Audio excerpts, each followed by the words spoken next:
Guys, ternyata di Purwakarta itu ada salah satu pariwisata yang ini adalah binaannya Pemda Kabupaten Purwakarta, namanya Ujung Aspal.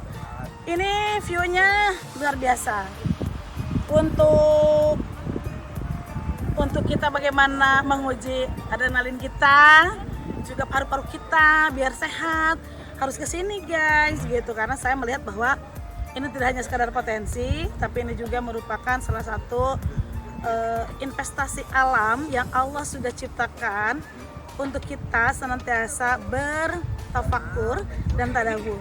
Alam ini adalah salah satu yang merupakan pilar untuk bagaimana kita senantiasa berdiskusi dengan alam. Adanya kita, tentu adanya alam. Ketika alamnya dijaga dengan baik, alamnya kita rawat dengan apik, maka mereka juga akan senantiasa merawat kita. Semesta akan sangat berinteraksi dengan kita, ataupun semesta akan menjadi diri kita, manakala diri kita pun juga menjadi bagian daripada semesta itu sendiri. Jadi saya, Teneng Supartini dan sahabat-sahabat Teneng Supartini, jangan lupa kalau ke Purwakarta tidak hanya mencicipi sate Maraginya saja, tapi kalian sampailah ke Ujung Aspal. Apa Ujung Aspal itu? Banyak sekali di sini trek untuk kita melihat nuansanya, selain juga panoramanya yang cukup indah. Ada sate Maranginya juga, sarang beribadahnya juga ada. Kalau misalnya yang senang untuk goes, itu bisa juga pakai sepeda ke sini. Trek-trek kecilnya juga banyak, lumayan banyak gitu. Jadi saya selaku di sini sahabatnya Teneng Supartini sangat mengajak sekali sahabat-sahabat untuk bisa datang ke Ujung Aspal. Sekali lagi, Ujung Aspal ini entah dari mana ceritanya, apakah itu juga poin terpenting bahwa ini merupakan salah satu hutan pinus, di mana hutan pinus ini menggambarkan tadi nuansa alam yang konon kabarnya ketika putri ataupun raja mereka bersemedi itu kaitannya erat dengan pohon-pohon pinus di sini. Dan pohon pinus tidak selamanya baik di dataran tinggi itu juga bisa tumbuh, tapi pohon pinus itu sendiri itu bisa bagaimana dia beradaptasi dengan tanah yang itu pun juga memiliki nuansa keasrian yang betul-betul ini Sang Maha Esa menciptakannya dengan maha kesempurnaannya.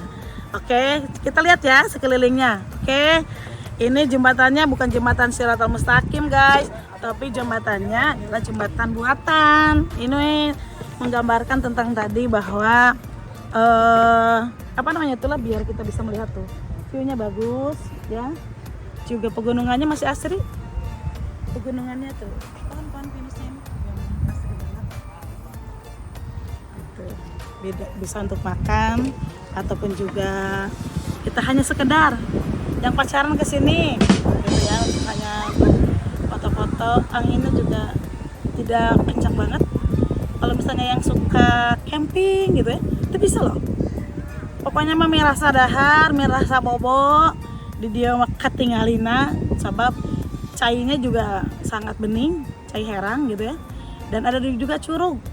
Ada curug Pemanah Rasa, ada juga curug Pamoyanan. Pamoyanan. Setelah Moyan baru Pemanah Rasa.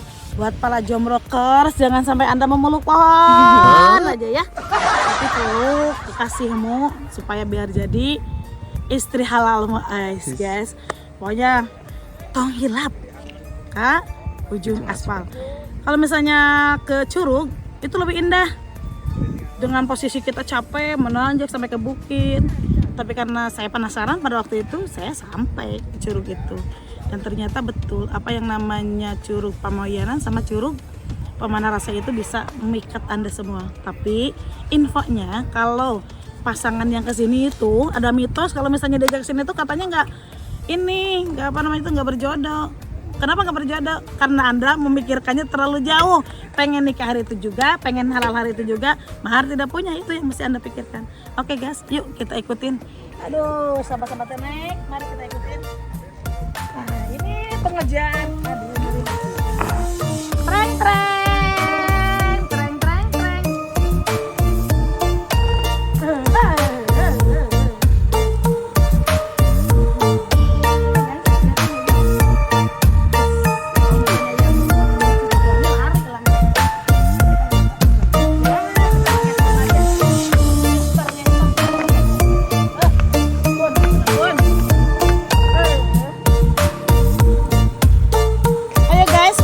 terus di YouTube-nya Tenim Sumartini guys.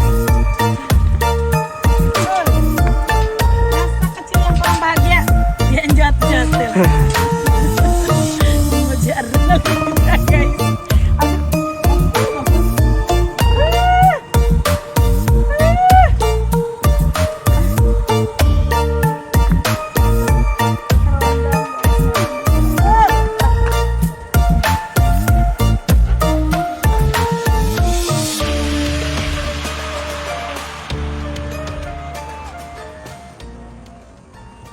Oke guys, nah ini heho, Jalan Sakti kan heho. Ini dari perwakilan dari pariwisata di Purwakarta yang tadi saya katakan bahwa ini cuma ujung aspal ini tadi entah apa mulainya ya. Kenapa sih jadi adanya bahasanya ujung aspal? Emang karena Dulu paling ada- pojok? Enggak, dulu ada mau proyek jalan, cuma nggak sampai gitu. Oh, Jadi di ujung jadinya. di ujung aspal itu dikatakan jadi ujung aspal, tungtung aspal gitu ya? Untuk aspal gitu. Oh gitu. Tapi karena memang tempatnya bagus, sehingga banyak yang datang, ya akhirnya ada nilai pariwisata di situ. Oh gitu. Sebentar, ujung aspalnya tapi jalan halus. Aku teh kan sampaikan ke dia gitu kan. Kirain aku mah ujung aspalnya ada kronologis awalnya. Emang sebelum adanya pengaspalan itu emang namanya apa? Dulu ini Pasir Negara Cina ini dulu. Pasir Negara Cina. Kalau di peta-peta dulu geografi Nah. itu Pasir Negara Cina. Ternyata sekarang baru terjawab kenapa ada Pamoyanan, Curug Pamoyanan dan Tamanarasa kan? Ya, Ternyata ini negara Cina. Makanya tadi pas yang saya sampaikan dulu ketika raja ataupun ratu ingin bersemedi biasanya nyari yang tinggi, tapi mereka itu yang hutannya tuh penuh pinus gitu. betul. Ya. Gitu. Jadi ini hutan pinus gitu ya jarang kan gitu. Dan hutan pinus itu juga tidak bisa dibudidayakan ataupun dikembangbiakan secara terperinci gitu ya. Kalau misalnya Ya. kita di kampung-kampung yang melakat Ya, susah. susah, nggak bisa, walaupun misalkan sama datarannya tinggi ya, itunya juga apa namanya tuh lah, dingin juga, tapi tidak bisa ya Kang ya, Bisa. tidak bisa. Nah inilah salah satu tadi yang saya sampaikan bahwa konon kabarnya gitu ya, dulu ini tempat bersemedi para putri raja yang mereka ingin mendapatkan bahasanya karuhuna wangsit. Tapi kalau misalnya bahasanya sekarang itu apa namanya tuh lah, kemungkinan wahyu kalau zaman dulu. Zaman dulu. Terus kalau zamannya sekarang mah inspirasi. Ya emang sedikit relaksasi kalau ke sini. Saya melihat bahwa pemandangannya itu juga sangat bersahabat Kang. Betul. Gitu. Oh, dulu tuh itu namanya tuh negara. Negara Cina, kemudian dikelola oleh LMDH ini teh. Luas kelolaannya 200 hektar teh. Oh 200 hektar. Ada kebun kopi di atas kalau mau. Oh ada kebun kopi Ada juga. kebun kopi. Tapi nggak ada penginapan ya? Ada, sekarang udah ada saung-saung di sana. Bisa di bermalam di kebun kopi sebelah itu. sana. Ya, ada 3 lokasi. Oh gitu. 3. Jadi LMDH ada unitnya sub-sub ada unit 1, 2, 3. Nah, masing-masing punya kebun kopi dan dibantu oleh itu Dinas Pangan Pertanian juga bibitnya. Itu berbentuk konteks apa kan? Saung. Oh, tapi kita bayar? Ya, nanti dengan teman-teman di sini bisa. Nanti mereka nanti kalau mau barbekyuan bisa Siapin. disiapin Terus gitu. kalau makan restoran kayak gitu masih belum ini. Nah, liwat-liwatan aja di sini mah. Nah dulu itu sebelum COVID. Heeh. Sebelum COVID, kumaha ini posisinya stop ya. Stop sesuai dengan level biasanya. Kalau ada level misalnya level 4, level 3 ya kita sesuaiin jumlah apa yang harus kita lakukan di situ udah jelas. Pengunjung dibatasi gitu. Mereka sudah respon yang kayak gitu-gitu. Oh, Jadi nggak tutup banget. gitu. Tuh kalau mau ada instruksi tutup, tapi nggak lama, biasanya 2 minggu. Kalau ada ini nggak sih, ada tempat camping kayak gitu khusus ada di sini? Ada, udah teman-teman sudah ada tenda, terus semua dan ditemenin nanti. Oh gitu. Butuhnya apa buat rombongan, misalnya rombongan 20 atau 30 orang, mau tendanya ada, sleeping bagnya ada, matrasnya ada, terus mau sambil makannya ada. Mereka udah jual-jual paket-paket wisata itu. Oh. Udah. Gitu. Siap. Ya mudah-mudahan aja lah Kang ini tidak menghilangkan kekhasannya ya. Ya, Khasnya gitu Mas. Terus juga saya melihat bahwa kalau misalnya ini nanti suatu saat jadi pengembangan pariwisata, Amin. tetaplah dijaga ya, Ya, estetikanya, karakter awalnya, gitu kan. Kalau misalnya ada hotel atau koteks, lebih baik menyesuaikan Baikkan. dari kayu, dari apa. Betul, Oke guys, siap. terima kasih Kang. Sahabatan yang seperti ini jempolnya. Kayak gini ya. Ya, sahabatan yang seperti ini. I love you. I love you too.